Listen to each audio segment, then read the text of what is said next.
हमारे भारत देश के ऊपर अंजना जी ब्रिटिशरों ने कब्जा कर लिया, बराबर है। यहाँ पे आके सबको हमको गुलाम बना दिया उन्होंने, मगर हमारे लोग लड़े ना, शहीद हुए, जाने गवाए और ब्रिटिशरों को हटाया और भारत देश को आजाद किया। तो आज अगर टीवी पर आजकल आप एक ही आपकी रिकॉर्ड घिसती रहती है। आप भारत की आजादी की लड़ाई से इसको मत तुलना कीजिए, मैं आपको बार बार समझा रही हूँ, आप मत कीजिए ऐसा, अच्छा नहीं है आपकी सोच के लिए।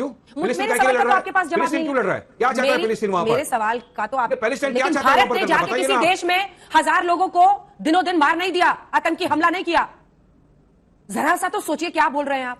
याकूब मेमन की याचिका की बार बार आप बात करते हो, सुनिए। याकूब मेमन के लिए 82 लोगों ने साइन किया था और रात को 2 बजे वहां पे जाके लेटर लिख के दिया था, जिसमें बीजेपी के उस वक्त के member of parliament Ram Jethmalani भी थे, बीजेपी के थे, जो एक्स है, हमारे सीनियर थे। उसमें काफी सारे वो जो लोग थे जो नॉन मुस्लिम थे, तो क्या सबके सब आ गए सलमान को सपोर्ट करने के लिए? अरे नहीं, इंसाफ का तकाजा था, इंसाफ की बात थी कि जितनी घाई से उसको फांसी दी जा रही है वो गलत तरीका है, follow the due process of law होना चाहिए था। अभी तो रात के 2 बजे तो काफी जर्नलिस्टों के लिए भी सुप्रीम कोर्ट ने दरवाजे खोल दिए थे, तो क्या उसको भी गलत बोलेंगे? सबको आतंकवादी आप बना देंगे क्या? कितने जर्नलिस्टों को रात को बेल मिली अभी सुप्रीम कोर्ट से, दरवाजे खुल गए थे, को बेल दिया गया। हमने आपने सामने देखा, यहाँ पर क्या गया, ये उसको जोड़ना गलत बात है। सिर्फ आपकी समझ में अंदर क्या गया होगा, बिल्कुल साफ स्पष्ट समझ में आ गया। दोस्तों स्वागत है आप सभी को मेरे YouTube चैनल पर। दोस्तों आज की वीडियो काफ़ी शानदार होने वाली है, बहुत ही इंटरेस्टिंग होने वाली है, क्योंकि आज की डिबेट जो हो रही है वो आपको बीजेपी और कांग्रेस के बीच हो रही है। दोस्तों बीजेपी की तरफ से प्रेम शुक्ला जी हैं और AIM का प्रवक्ता एक साइड हैं जिनका नाम है वारिस पठान। तो इन दोनों के बीच में काफ़ी ज़बरदस्त मुकाबला देखने को मिलेगा आप लोग से अनुरोध है कि आप लोग वीडियो को अंत तक जरूर देखिएगा और चैनल पर नए हैं तो चैनल को आप लोग सब्सक्राइब कर लीजिएगा। तो चलिए शुरू करते हैं।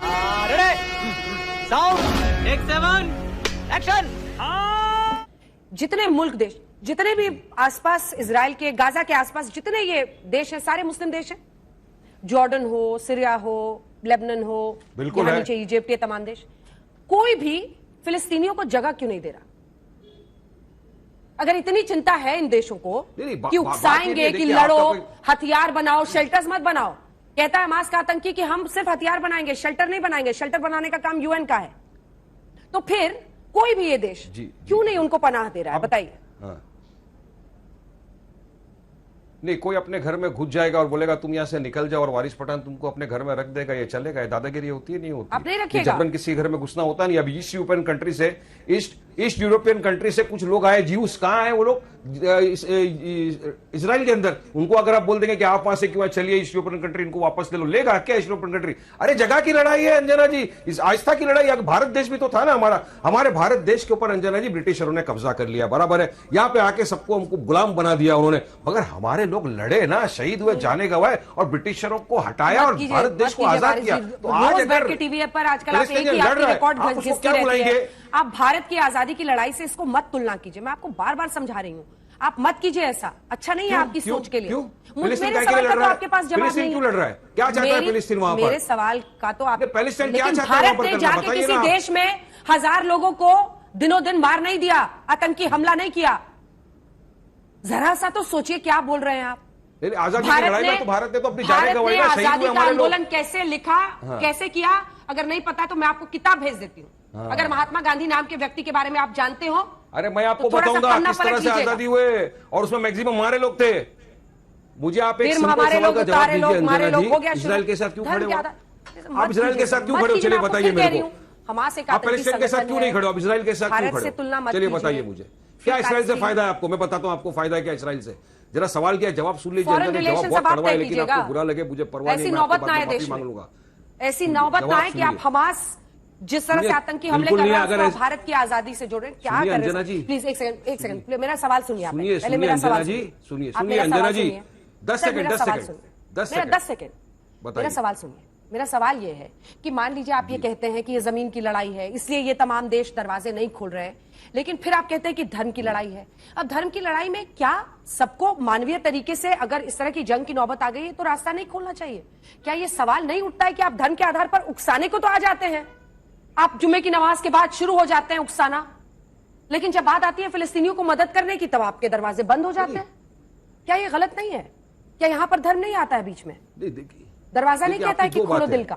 एक तो आपने भारत की बात करी तो पहले मैं उस पर जवाब देता हूं, और फिर जुम्मा के ऊपर मैं बात करता हूं। अंजना जी, खुदा ना खास्ता अगर किसी ने हमारे भारत की तरफ आंख उठा के भी देख लिया ना, तो आप नहीं जाएंगे, लेकिन वारिस पठान सबसे पहला वो शख्स हो जाएगा, 1.25 मीटर कफन का कपड़ा सर पे बांध के निकल जाएगा लड़ने। इतना हमारे में जोश और जज्बा है अंजना जी, सब निकल जाएंगे। मुझे यकीन है आप सब मेरा समर्थन करेंगे, हम सब जाएंगे, लड़ेंगे और हमारे देश के दुश्मन को खत्म करेंगे, नस्तो नाबूद करके रख देंगे उसको। बात नंबर 2, आपने जुम्मा की बात करी ना, जुम्मा हमारे लिए मुकद्दस दिन है। जुम्मा के दिन कयामत आने वाली है। जुम्मा की नजर आदम इस दुनिया के अंदर अल्लाह भेजा गया था, अल्लाह सुब्हानहू तआला ने। हम कोई भी अच्छा कार्य करते हैं जुम्मा की नमाज के बाद करते हैं। हमारे पार्टी ने टिकट डिक्लेयर किया, पहला लिस्ट जुम्मा की नमाज के बाद किया, तो क्या गलत है? सवाल का जवाब नहीं है। अच्छा दिन है जुम्मा, अच्छा दिन। कितने दिन तक आपके सवाल का राहत जवाब सामग्री ट्रकों में पड़ा रहा इजिप्ट के बॉर्डर पर? धार्मिक, उसको अंदर नहीं जाने दे रहे थे, इस तरह की नौबत थी। तो ये सिर्फ उकसाने, लड़ने, दूसरे को मारने के लिए धर्म की आड़ नहीं लेनी चाहिए। मैं जिस सवाल पर आपसे बार बार पूछ रही हूं उस पर आप जवाब ही नहीं दे रहे। प्रेम शुक्ला जी, देखिए मामला ये है कि दो पक्ष है। धर्म की आड़ कौन ले रहा है, मुझे जमीन की ये लड़ाई है, भारत भी फ्री पैलेस्टाइन के साथ है, जो इजराइल होने नहीं देता है। और इसलिए अगर हम देखें तो नेतन्याहू का एंड गोल समझ में नहीं आ रहा। वो कह रहे हैं हमास का खात्मा कर देंगे। कहां कहां पर करेंगे? उधर हिजबुल्लाह है, इधर हमास के नेता कतर में बैठे हुए हैं। कहां तक, कब तक, कितने लोगों की मौत तक? बहुत सारे सवाल हैं। और इसका इसलिए भी इस्तेमाल नहीं होना चाहिए कि हम मुस्लिम बैशिंग देश में करें। आप धर्म की बात आपने करी, हमारे कश्मीर के भूभाग प्रेम पर शुक्ला जी कब्जा बोल रहे हैं, कर रुक जाइए वारिस जी। वारिस भाई अब शांत हो जाइए, मुझसे प्रश्न है। अंजना जी, आप कल्पना कीजिए कि कश्मीर के एक बड़े भूभाग पर पाकिस्तान ने कब्जा किया है। क्या भारत जो है कश्मीर में घुसकर 1000-2000 लोगों की निर्मम हत्या कर दे, तो क्या वारिस पठान उसको जायज ठहराएंगे? क्या वहां से कुछ लोगों को बंधक बना ले आए तो क्या जायज ठहराएंगे? क्या ये संभव है? क्या सोच भी सकते हैं? क्या कल्पना भी की जा सकती है क्या किसी जिम्मेदार राष्ट्र से? तो हमास कोई जिम्मेदार राष्ट्र तो है नहीं, फिलिस्तीन राष्ट्र है। तो हमास जैसे संगठन को आप प्रश्रय जब देते हैं, हिजबुल्लाह जैसा संगठन जब प्रश्रय देकर किसी को टारगेटेड किलिंग करता है, अल कायदा या तालिबान जैसे संगठन जब किलिंग्स करते थे, पाकिस्तानी तालिबान ने पेशावर में निर्दोष विद्यार्थी छात्रों की हत्या कर दी। अब इस तरह की अगर कोई घटनाएं करता तो उनके खिलाफ कार्रवाई होनी चाहिए कि नहीं होनी चाहिए? प्रश्न ये पैदा होता है। और जैसा आपने कहा, फिलिस्तीन के संदर्भ में हर किसी अरब देश की तरफ से सारे मुस्लिम देश समर्थन करते हैं, लेकिन जब फिलिस्तीनियों को शरण देने की बात होती है सबके दरवाजे बंद हो जाते हैं। अभी वारिस भाई कह रहे हैं कि हमको अपनी जमीन अगर किसी ने कब्जा किया तो छुड़ाना चाहिए, तो सब रोहिंग्या भारत में घुस गए, बहुत जगह पर कब्जा कर लिया। अब रोहिंग्या के समर्थन में यही आजाद मैदान जहां वारिस भाई बैठे हैं, वहां से बमुश्किल कुछ किलोमीटर की दूर पर किस तरह से जो है नंगा नाच किया गया रोहिंग्या के समर्थन में, आप सबने देखा। ये कह रहे हैं कि मैं कफन बांधकर सबसे पहले भारत पर हमला निकलो। 26/11 में हमला हुआ था भाई साहब, कब कहां कफन बांधकर आप गए थे? आप याकूब मेमन ने भारत के निर्दोष नागरिकों की हत्या की थी, 250 से अधिक निर्दोष नागरिकों को जिनका कोई लेन देन नहीं था, उन्होंने कुछ नहीं किया था ऐसा कि उनकी हत्या कर दी जाती, उनकी हत्या कर दी गई। याकूब मेमन का जनाजा निकला, सुप्रीम कोर्ट के कहने पर उसको मृत्युदंड दिया गया। भारत की कैबिनेट ने उसके मृत्युदंड को जो है क्षमा याचिका को अस्वीकार किया। भारत की कार्यपालिका, भारत की न्यायपालिका, भारत की संसद के सदस्यों द्वारा बनी कैबिनेट, ये सारे मिलकर नकारते हैं। उसके बाद भी उसके समर्थन में साहब आप शव यात्रा निकालते हैं, अल्लाह अकबर का नारा लगाते हैं। कौन लड़ रहा है साहब?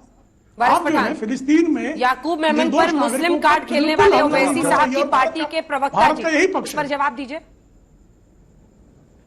हाँ, जवाब। अभी प्रेम शुक्ला ने सारी बातें कर ली, आजाद मैदान की बातें कर ली, याकूब मेमन की बातें कर ली, मगर एक बात ये नहीं बताई कि इजराइल को सपोर्ट क्यों करते हैं। मैं बताता हूं इजराइल को क्यों सपोर्ट करते हैं। ये जब हिटलर यहूदियों पे जुल्म कर रहा था ना, तब आरएसएस हिटलर के साथ खड़ा था। आज इजराइल जब बेगुनाह फिलिस्तीनियों के ऊपर जुल्म कर रहा है तो ये आरएसएस वाले जाके इजराइल के साथ खड़े। अब बात नंबर 2, इनको कोई इजराइल से मोहब्बत नहीं है अंजना जी, ये गलत फहमी में आप मत रहो। इनको मुसलमानों से नफरत है, इस वजह से इस्राइल इस तरह कर रहा है, I stand with Israel, I stand with Israel. अरे थक गए हो ना, पैर सूज गए हो, घुटने सूज गए हो, एड़ियां थक गई हो खड़े खड़े इस्राइल के साथ, तो थोड़ा चले जाओ मणिपुर में, वहां भी प्रॉब्लम है हमारी बहनों का, क्या हो रहा है बर्बरता, वो भी जाकर देखो और पूरी दुनिया को भी दिखाओ। अब याकूब मेमन की याचिका की बार बार आप बात करते हो, सुनिए, याकूब मेमन के लिए 82 लोगों ने साइन किया था और रात को 2 बजे वहां पर जाकर लेटर लिख के दिया था, जिसमें बीजेपी के उस वक्त के member of parliament Ram Jethmalani भी थे, बीजेपी के थे, जो एक्स से हमारे सीनियर थे। उसमें काफी सारे वो जो लोग थे जो नॉन मुस्लिम थे, तो क्या सबके सब आ गए मुसलमान को सपोर्ट करने के लिए? अरे नहीं, इंसाफ का तकाजा था, इंसाफ की बात थी कि जितनी घाई से उसको फांसी दी जा रही है वो गलत तरीका है, follow the due process of law होना चाहिए था। अभी तो रात के 2 बजे तो काफी जर्नलिस्टों के लिए भी सुप्रीम कोर्ट ने दरवाजे खोल दिए थे, तो क्या उसको भी गलत बोलेंगे? सबको आतंकवादी आप बना देंगे क्या? कितने जर्नलिस्टों को रात को बेल मिली है? अभी सुप्रीम कोर्ट से दरवाजे खुल गए थे, रात को उनको बेल दिया गया। हमने आपने सामने देखा यहाँ पर बैठ गया, ये उसको जोड़ना गलत बात है। सिर्फ आपकी समझ में अंजना जी आ गया होगा बिल्कुल साफ कि स्पष्ट पाखंड समझ में आ कैसा गया। है।